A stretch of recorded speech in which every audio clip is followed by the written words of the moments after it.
Hi, church. It is so good to be together tonight. It feels like we have not been together in far too long. And so it is wonderful. I feel sort of like this is a family reunion. We are all back where we belong tonight. A couple of announcements. I'm Pastor Erica, for those that may not know. Pastor Michelle has just returned from General Conference, and I told her, stay home, go to bed, and we'll see you tomorrow. So she will be back in the office tomorrow and will be presiding on Sunday, so you will hear from her then. Just a couple of announcements before we dive in tonight. Next week, well, first of all, it is not March 27th, as your bulletin states. I think that was wishful thinking in the office today. It is not. It is still February. But next week, it will be March, and we will be beginning our Lenten journey with Ash Wednesday next week. So join us. Our theme for Lent is going to be Shalom, which in this time and place is feeling more and more important as the days continue to go. So we will be talking about Shalom. Join us for a light soup supper. And then we will have communion and the imposition of ashes here in the sanctuary. There are not classes at all next week, so be aware of that. Continue to look for Holy Grounds volunteers, especially on Wednesdays right now. We have some big gaps.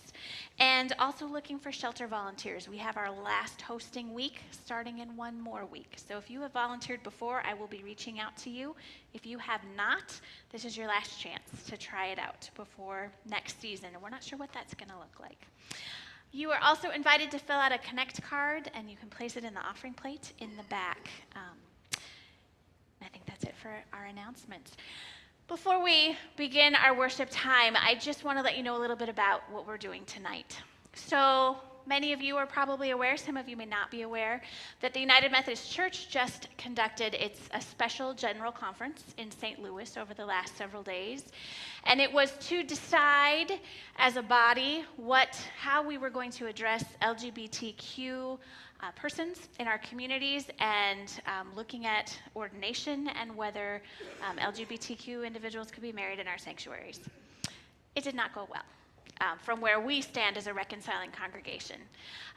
The most conservative plan was passed, and at this point, those of you that have been following, we're kind of at a loss. It is a sad time. It is a time of lament. It is a time where your clergy's hearts are broken, and many of our colleagues are feeling broken. And so tonight we're going to start with some lament, because it feels like we need to hold some space for grief. But I want to assure you, and you're going to hear this throughout, we are going to end with hope, because we are Jesus people and we are Easter people, and we know that while this feels like Good Friday and it feels like we are sitting in the dark at the base of the cross, Jesus promises us that there is new life. And I have no doubt that there will be new life, and that something beautiful is going to grow out of this place where we are right now. But tonight we want to offer some space for grieving, for lament, and then we're going to get to a place of hope, because we know that that's what Jesus calls us to. So as we go through tonight, it is going to be readings. These are readings that I've sat with over the last several days, and things that I hope you will find morsels of connection amongst them. Thank you to the volunteers who will be reading tonight. We will be singing a verse of Amazing Grace in between each of our readings. But we're going to start off with our gathering. So I invite you to stand, and let's join in our gathering together. It has been a long week. We are tired and wearied by the journey. Come, let us sit with one another in prayer and praise. Jesus said to come to him when we are weary and heavy laden. Come, let the saints of God lift their weary, drooping hands in praise and thanksgiving. Jesus said, he is the way, the truth, and the life. Come, let us worship the one who gives us strength. Let's sing together Sanctuary, and we're going to sing it through 2 times.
We'll try this again. Be merciful to me, O God, be merciful to me. For in you my soul takes refuge. In the shadow of your wings I will take refuge until the destroying storms pass by. I cry to God Most High, to God who fulfills his purpose for me. He will send from heaven and save me. He will put to shame those who trample on me. God will send forth his steadfast love and his faithfulness. I lie down among lions that greedily devour human prey. Their teeth are spears and arrows, their tongues sharp swords. Be exalted, O God, above the heavens. Let your glory be over all the earth. They set a net for my steps. My soul was bowed down. They dug a pit in my path, but they have fallen into it themselves. My heart is steadfast, O God. My heart is steadfast. I will sing and make melody. Awake, my soul. Awake, O harp and lyre. I will awake the dawn. I will give thanks to you, O Lord, among the peoples. I will sing praises to you among the nations. For your steadfast love is as high as the heavens. Your faithfulness extends to the clouds. Be exalted, O God, above the heavens. Let your glory be over all the earth.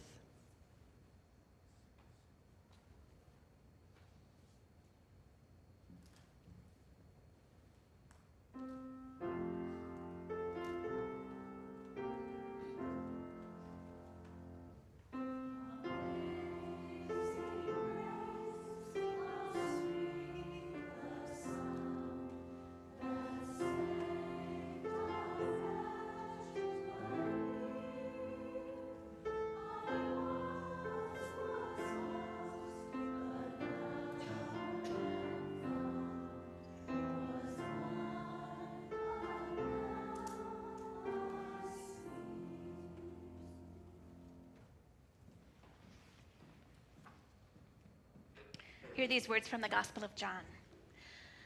I give you a new commandment. Love each other. Just as I have loved you, so you also must love each other. This is how everyone will know that you are my disciples, when you love each other.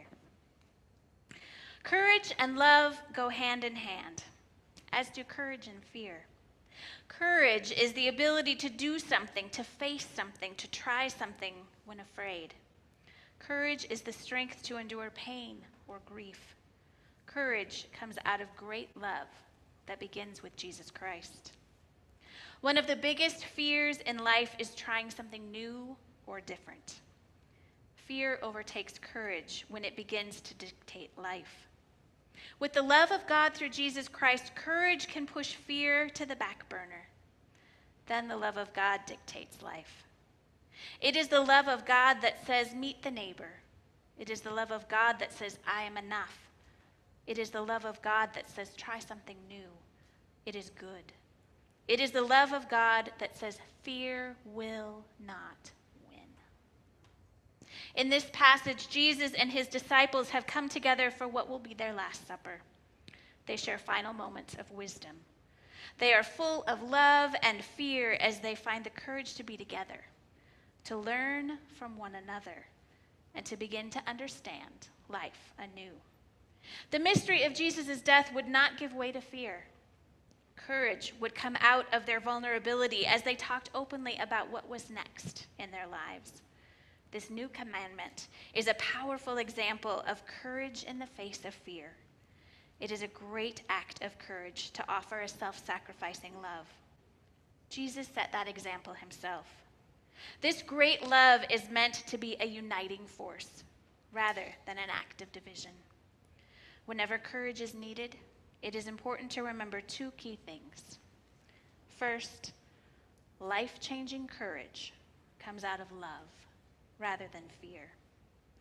Second, that love begins with Jesus Christ. Fear did not win on that first Easter, and it does not win today. Let us pray. God, I want the courage to hear your voice in this world. I want to stand up for what I know is right. I want not to be afraid for the sake of your gospel. May I always remember the love that grounds me comes from you and is the birthplace of this courage that I long for. Courage looks more like love and less like fear. Amen.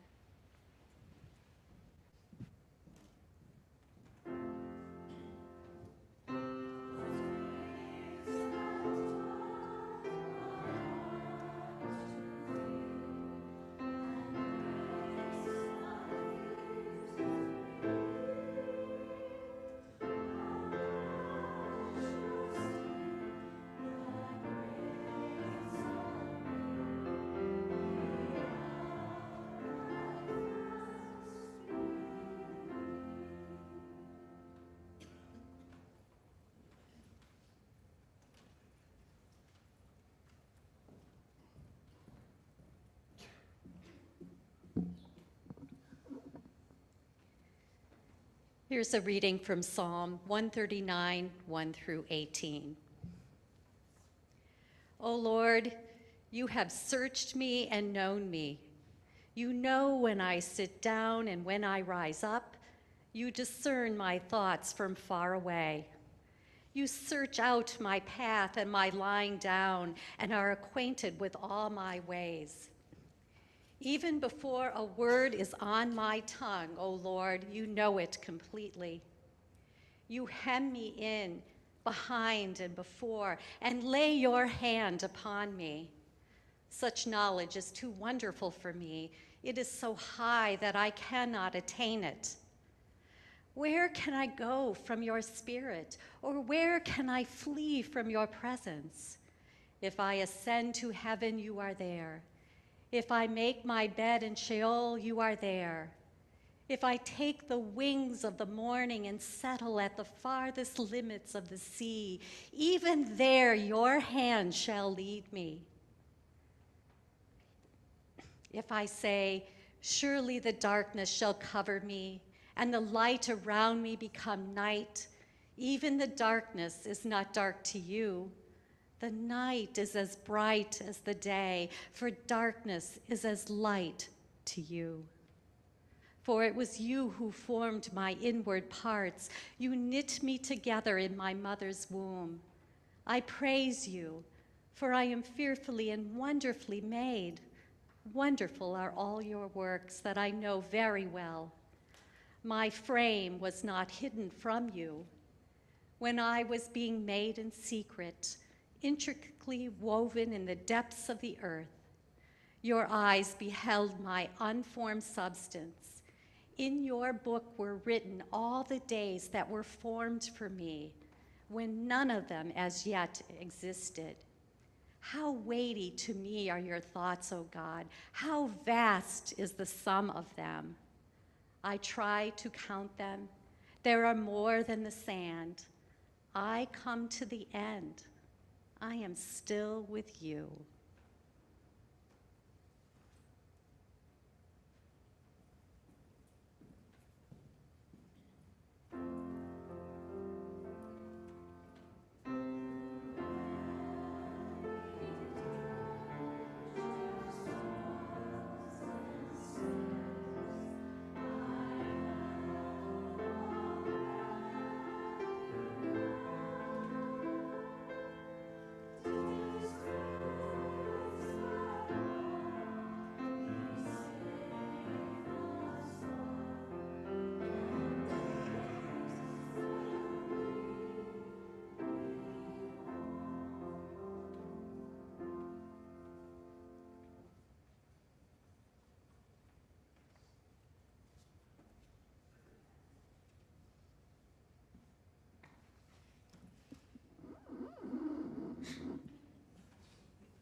God of enduring hope, God of racial hope and promise, you make yourself known to us, filling us with love and life and abundance.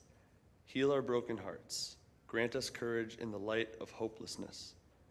You are our source of life and light and inspiration and trust.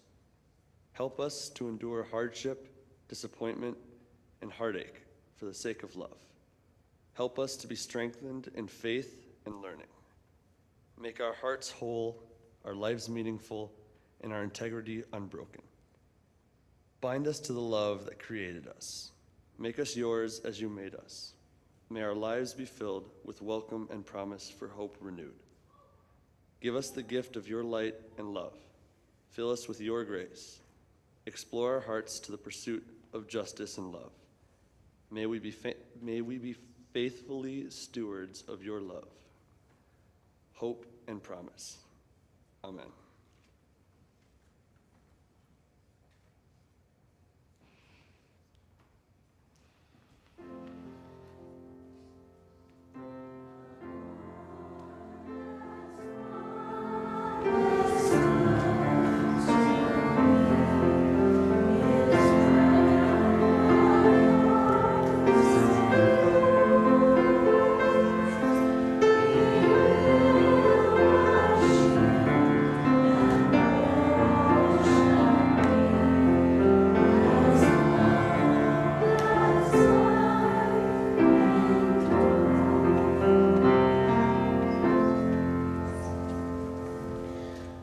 Over the last 24 hours, many of you have asked me what's next.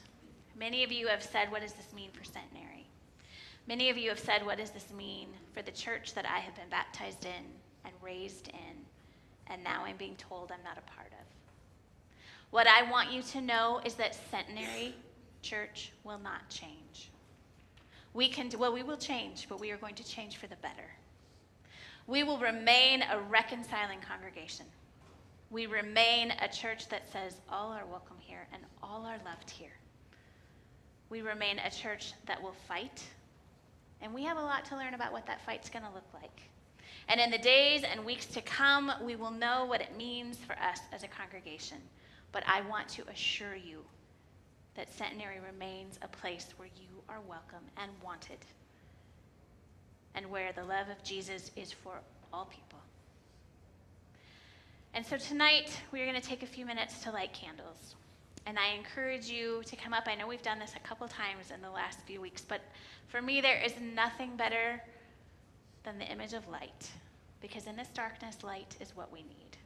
And Centenary will continue to be a beacon on this corner.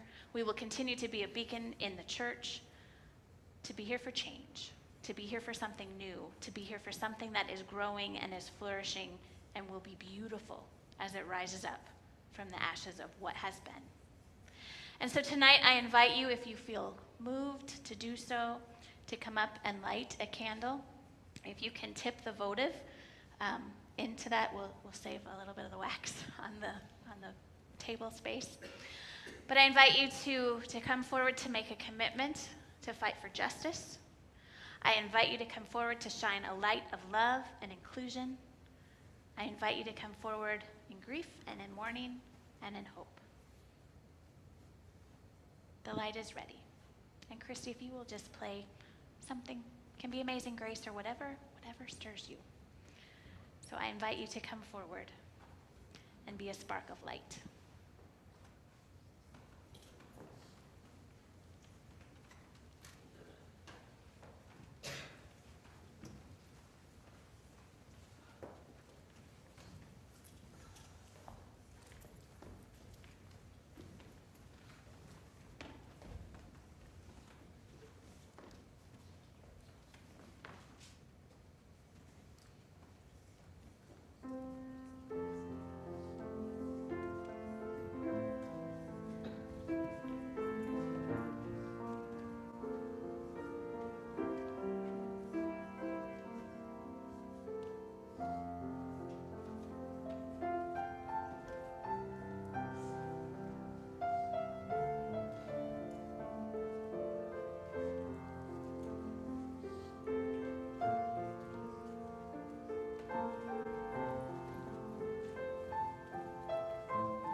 Hear this benediction for healing tonight. May you know that you are not alone. You are surrounded by light and love. Welcome thoughts that give life and energy as you release pain and discomfort. May you know your presence in this world as a gift of worth and value. May you encounter beauty in and around you, providing space for gratitude and delight. And may you find comfort and peace in our moments together. And may each breath bring you hope. We have a long way to go, but we're going to go together. We are in this together. We have a lot to learn from each other, but we are in this together. And together we stay because we are Centenary Church, and we are a church of love, and a church of Jesus, and a church of gospel. I invite you to stand because you know what? On this corner, we're going to let our little light shine.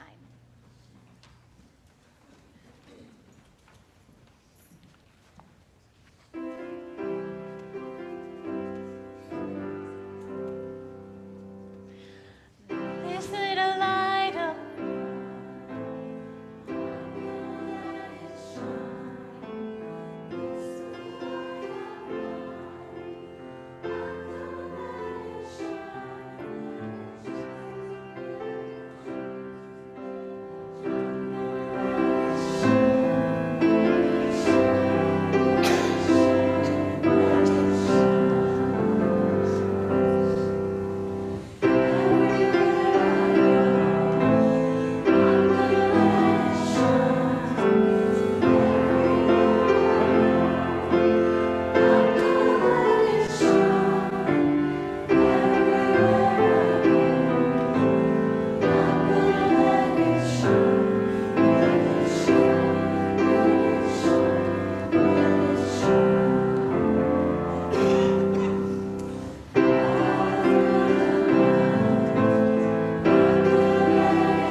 what a denomination says, no matter what a conference says, we know who we are. And we are light, and we are love, and we will continue that as we go forward. Kids, tonight as you go, we're going to have all the kids together. You are going to make some banners and some signs so that all that come to this place know that all are welcome. So Maddie will be leading you guys. Not sure where you're going, but she will let you know. Adults, Michelle's class is not happening tonight, but I will be holding some space up in the fireside room if there are those of you that would like to talk or to pray or to have comfort. We will be up there. Choir is rehearsing as normal. Go in the light of Christ.